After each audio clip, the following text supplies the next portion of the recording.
আগেই জারি হয়েছিল লুকআউট নোটিশ, তারপর থেকেই তীব্র হচ্ছিল জল্পনা। সেই জল্পনা সত্যি করেই শেষ পর্যন্ত গ্রেপ্তার কালীঘাট থানার প্রাক্তন ওসি।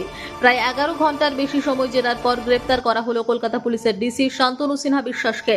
সোনা পাপুর মামলাতেই তাকে গ্রেপ্তার করা হচ্ছে। সূত্রের খবর, জোর করে জমি দখল মামলায় তাকে ম্যারাথন জিজ্ঞাসাবাদ করে এনফোর্সমেন্ট ডাইরেক্টরেট। তার বক্তব্যে একাধিক অসঙ্গতি দেখা যাওয়াতেই তাকে শেষ পর্যন্ত গ্রেপ্তার করা হচ্ছে বলে খবর। শুক্রবারই তাকে আদালতে তোলা হবে বলে জানা যাচ্ছে। ইতিমধ্যে তার সঙ্গে সোনা পাপুর আর্থিক লেনদেনের যোগসূত্র মিলেছে বলেও খবর। শান্তনুকেই একসময় ব্যক্তিগত নিরাপত্তার কাজে নিয়োগ করেছিলেন প্রাক্তন মুখ্যমন্ত্রী মমতা বন্দ্যোপাধ্যায়।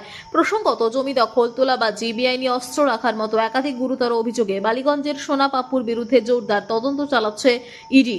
এই তদন্তের সূত্র ধরেই বেহালার ব্যবসায়ী জয় কামদারকে আগেই গ্রেপ্তার করেছে কেন্দ্রীয় সংস্থা। সোনা পাপুর সঙ্গে আর্থিক লেনদেনের যোগসূত্র খতিয়ে দেখার জন্য কালীঘাট থানার প্রাক্তন ওসি শান্তনু সিনহা বিশ্বাসকে জিজ্ঞাসাবাদের জন্য ডেকে পাঠিয়েছিল ইডি। তিনি ইডির ডাকে সাড়া দেননি, তারপরেই লুকআউট নোটিশ জারি করে ইডি।